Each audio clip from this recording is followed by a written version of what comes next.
Broadcasting from New York City to the world, it's the G-Man Interviews.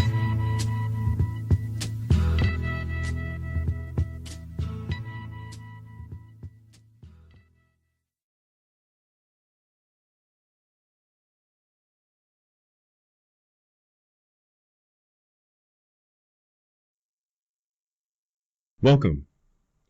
Joining me once again is Matthew Dubas, editor of the nationally distributed publication, the Ukrainian Weekly.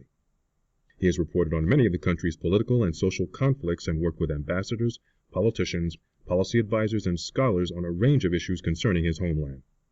Welcome back, sir. Thank you for having me back, Gary. You recently mentioned that you published a year-in-review edition of the Ukrainian Weekly. Could you provide an overview and inform viewers if it's available on your website?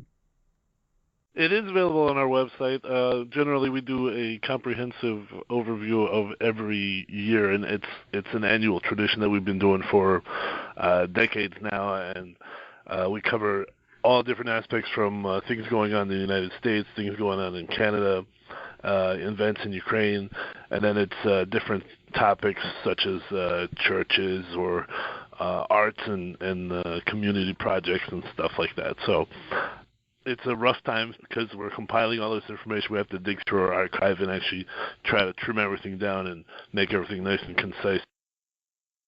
You informed me there were a number of major developments in Ukraine that weren't being reported by mainstream news organizations, including a recent visit by U.S. officials. Could you elaborate? Sure. Senator McCain and Senator Lindsey Graham, as well as Senator Amy Klobuchar from Minnesota, they all visited Ukraine and were taken to the front command post with Ambassador Joanne Yovanovitch and President Petro Poroshenko.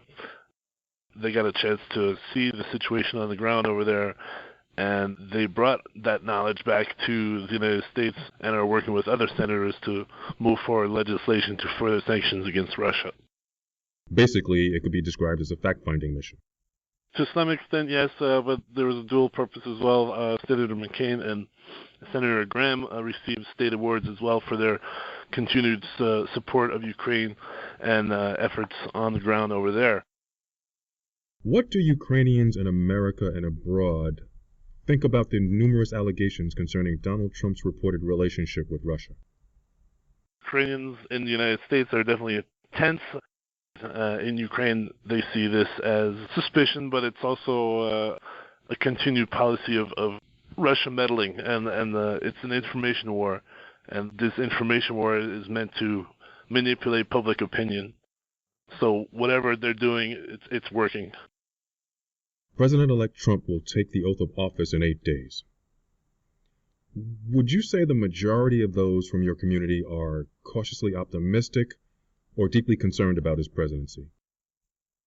I would say that it's a little bit of both. I would say it's more cautiously optimistic than it is doom and gloom. I think that these cabinet selections that Mr. Trump has put forward and are going through confirmation hearings right now, we're seeing that a lot of these individuals understand the situation on the ground in Ukraine and understand the need to maintain pressure on President Putin and the Kremlin to reverse these policies or to find some sort of common ground.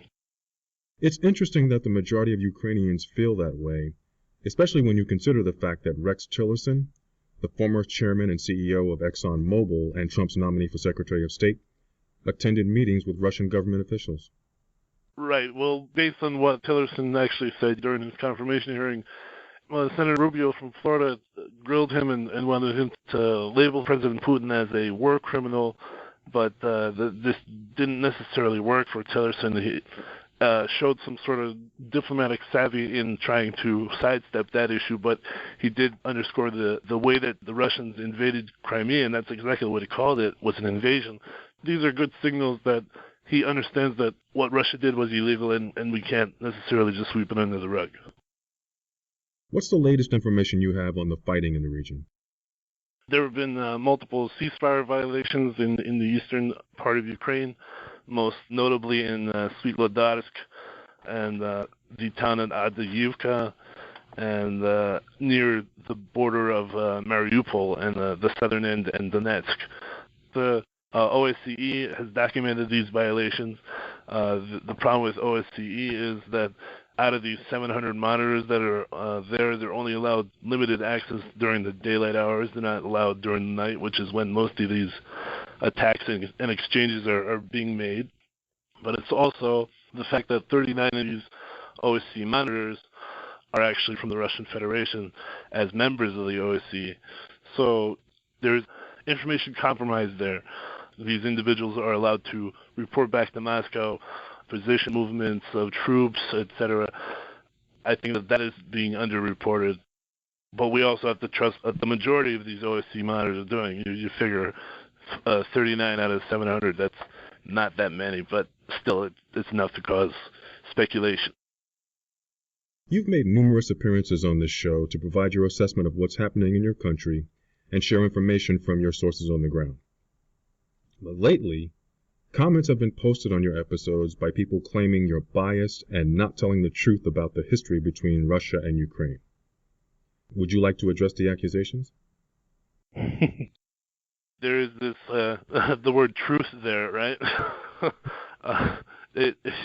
Based on what I know, it's a Ukrainocentric view of the history of the way that Ukraine was formed rather than the Russocentric view, and that's where the interpretation of truth comes into play. Based on what we've seen already with these attacks on Ukraine by Russia, we're not seeing any sort of attempt to mend these fences. It's more of a forced enslavement of interpretation rather than allowing a country to develop on its own. Is there anything you'd like to say in closing?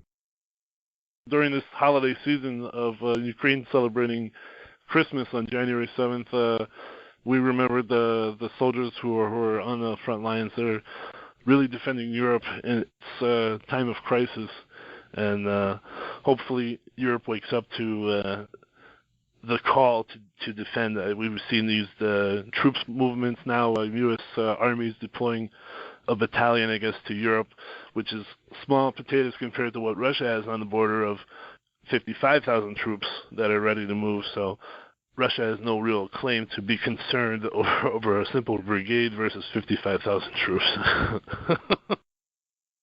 I really appreciate you taking the time to stop by, and I wish you, your family, your community, and the staff of the Ukrainian Weekly all the best in 2017. Oh, thank you. I also extend Happy New Year greetings to all of you and your loved ones. Thank you very much for tuning in. Until next time, stay cool, stay safe, and stay informed.